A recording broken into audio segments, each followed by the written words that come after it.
Good evening, folks. How are you doing? My name is Naranjo IV, candidate for Governor of California 2026. Some disturbing news that I'm running across right now that's just hitting the airwaves. It seems that we have a gunman that has been shot and killed in an apartment complex down in Southern California by an ICE agent. Initial reports seem to indicate this individual confronted the ICE agent at his home of residence, which happened to be an apartment, and engaged him with a semi-automatic weapon. Shots were fired. The individual contacted LAPD for support, and fire was returned. It seems that that individual, the assailant, is no longer amongst the living. This is rather shocking. This is rather repugnant. This is rather telling. We have gone out of control in this state. We have individuals that have lost literally their minds in this state. We have a political action group that thinks they are the stormtroopers of brown shirts, aka the German pre-Nazi era of the 1930s, running around in this state. The groups that I'm referring to are Antifa types, and those like them.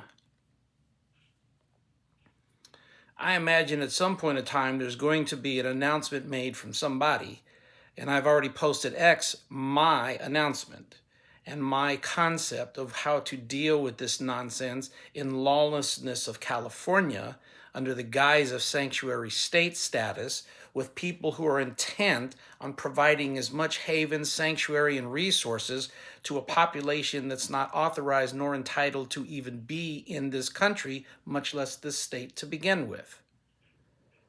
These are what happens when policies go out of control and you allow every citizen under the world to just flow into the state with no ramification, no checks, no background, no through the process at all. So as a candidate for governor of California, let me make my position very clear, while my other fellow candidates try and figure out how to spin it for their campaigns so as not to be negatively impacted to the ethnicities that they're playing to. One of the first things I'm going to do, should I be elected governor, is we're going to end sanctuary state status, period. That's going to go away. We're going to remind we're going to remind the counties and the municipalities, city, state, local governments, we are not a standalone nation that can dictate its own rules and enforce them upon the world to follow, while we, partaking with the comforts of being a state in the United States of America, enjoy the fruits of our labors. We're part of a nation. We are not an independent nation. Sanctuary status, if you want that, run to an embassy, go to a church, but it will no longer be granted in this state, first and foremost. Number two, I'm running first and foremost for the citizens of this state, not foreign nationals who have come from other countries. Here on vacation, I get and I understand. Here on business, I get and I understand. Here illegally, to insert themselves into our communities, I do not understand, nor do I get, nor will I no longer tolerate. We as a state have tolerated this for too long, which is why we have the problems that we have today. We're seeing the problems explode in the East from folks who have been allowed to enter this nation and these states, unchecked, unfettered, unvetted, anything, simply because for some political games playing done by the opposite side, i.e. the Democrats. And for some strange reason, the wacky liberal portion, the progressive portion that seems intent of doing as much harm as possible to this nation by allowing these de facto invasions. You're attacking ICE agents in the commencement of their activities and their duties and responsibilities as they are ordered and employed to do. We see the visuals of TV, we see the videos, we see the reporting, ICE agents being assailed, ICE agents being threatened, groups of people quasi-armed, quasi-prepped for anti-riot duties. And who or what are these individuals? Some law enforcement, well, we see a little bit of engagement. They seem to be more intent on keeping the crowd back than instilling and pushing the limit. This has gone far enough, folks. Law and order needs to be the main item of the day, not chaos and anarchy. And that's what these groups bring to the situation. If you don't like the fact that we're removing illegals from the country, write to your congressman, write to your senator, impose your will on them so that perhaps they'll start to fix the immigration system in the nation. But that does not give you leniency or legitimacy to act in an unlawful manner. If you want to protest, that's fine. I get it, First Amendment and all that, free speech. But when you start attacking, inhibiting, threatening, coercing, or anything other than that, you yourself have broken the law, and it's time to start paying consequences for the games that you're playing, especially the political ones. I've just written out a letter to a couple down south that lost their 8-year-old daughter to a DUI driver who had been expelled from the nation at least 2 to 3 times, if not arrested at least 2 to 3 times. I've written to another group of a family that had a similar instance with an illegally gained driver's license to an illegal alien here in the nation coming out of California and the loss of their families. Amazingly enough, I've reached out as a candidate since our own governor doesn't have the chutzpah, the compassion, the humanity to do it himself. Do I expect him to do it each and every time? No, but at least when it counts. And he couldn't even do that. The damn state agencies couldn't even respond. They couldn't do that either.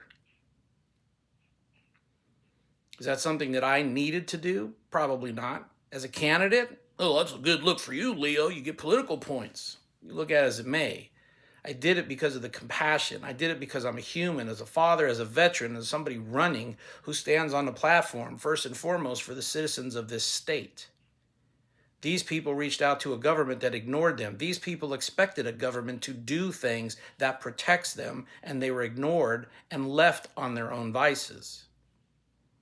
And now, in the face of their grief and their loss, this government has turned its back on them, and this governor, useless as he is, doesn't even acknowledge that they exist. What does that tell you about him as a man, much less as a governor?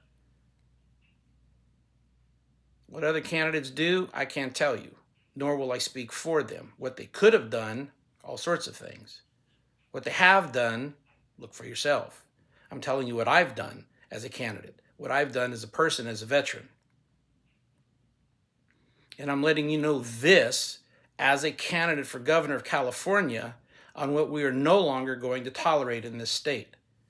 One of the new other things I'm going to be doing, day 2 of my election into office, is we're going to put the Antifa types on notice.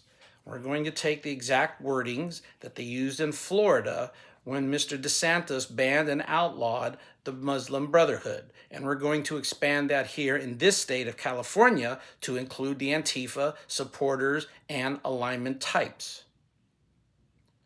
I don't want to see any more of these so-called groups assaulting, assailing, or attacking ICE agents trying to go through police enforcement officers or the police in general and swinging on them and hitting them and everything else with little or no reactions. That time frame is going to come to an abrupt end. We're going to start racking up these people and arresting them for interfering with the law enforcement and their duties. We're going to start putting them in jail. And the first thing we're going to start doing is rolling them over for the feds to determine who they are and who they're aligned with. If there's no person or there's no reason to have them held by federal authorities, then they'll be remanded back to state authorities. And we will commence with pressing charges as applicable on them here.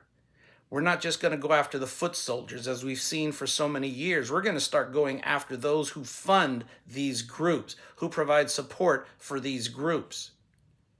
The generals, as they call them. However far up the food chain you are, keep playing with this and you're going to get wrapped up in it. You're not going to hear very many other candidates make that announcement. You're going to hear it from this one.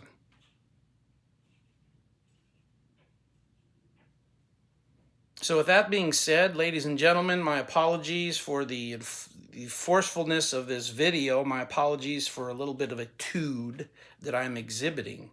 But this has gone far enough. We've seen this now too much, too long, for too often on our airwaves. It's to the point now where people just write it off, roll their eyes and say, oh, it's just another day. Oh, it's just another wacky moment. Media is not assisting in this endeavor. Seems they always want to report on the rioters, looters, quote unquote protesters. But they're not doing the fair and balanced reporting of what is happening on the other side.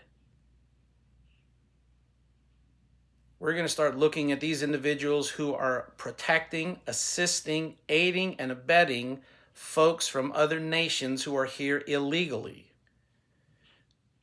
The feds are after the people they're looking for. You are interfering with that process. We're going to start to find the laws that impact you and charging you accordingly. Is that going to be a challengeable effect? Is that going to be people looking at me like I'm an abject idiot and I don't know what I'm talking about? Probably. Often said, often done. Let me have that chance to make the correction, and then you're going to be one of those who has faced the stark realities of what I say when I mean, and I mean what I say. If you want to aid these folks, register as an agent to a foreign nation in our country. If you want to take it to that degree, we have laws that respond to that. But if you're doing everything you can to subvert the laws, to go around the laws, to aid individuals here, to provide them with monetary relief here, that tells me that you're stealing from U.S. agencies in this state. That's theft. We can push it to conspiracy. We can push it for RICO laws and have that explored. We can push it for tax evasion and have that explored. There's all kinds of laws which we seem to be forgetting that the citizens can be demanded to be enforced. We only seem to look at it from one side, and that's going to change under my administration. So I want to wish you all a good night. God bless to that individual. I hope him and his family, if one was present, were not harmed. This shooting aspect down in the South should be another wake-up call for this state, one of many, that we have problems that need to be fixed here. June is the primary. I hope people are doing more than voting because of theatrics, voting because of one-sided visuals, and voting because you're being told there's only one candidate, maybe two candidates that you have to pick from.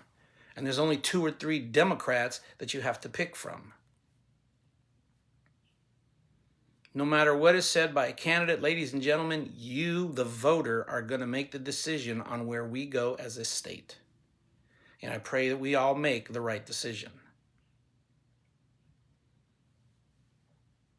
But I, for one, am one of those candidates that's standing up to nonsense like this and saying enough is enough, while the other candidates are tap dancing around the concept and around the argument because they don't want to frail voters or tick off their groups on who they could vote for.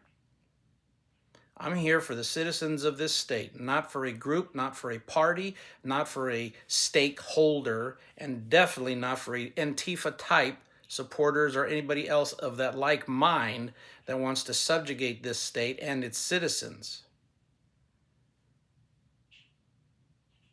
That's not me. That will never be me. Thank you very much for your time. Thank you very much for listening in on this video. We're going to put this one up right away, and then we're going to put it out there right away as well. You guys have a great evening. God bless. Again, my name is Leo Naranjo, candidate for Governor, California 2026, and we'll talk to you all later.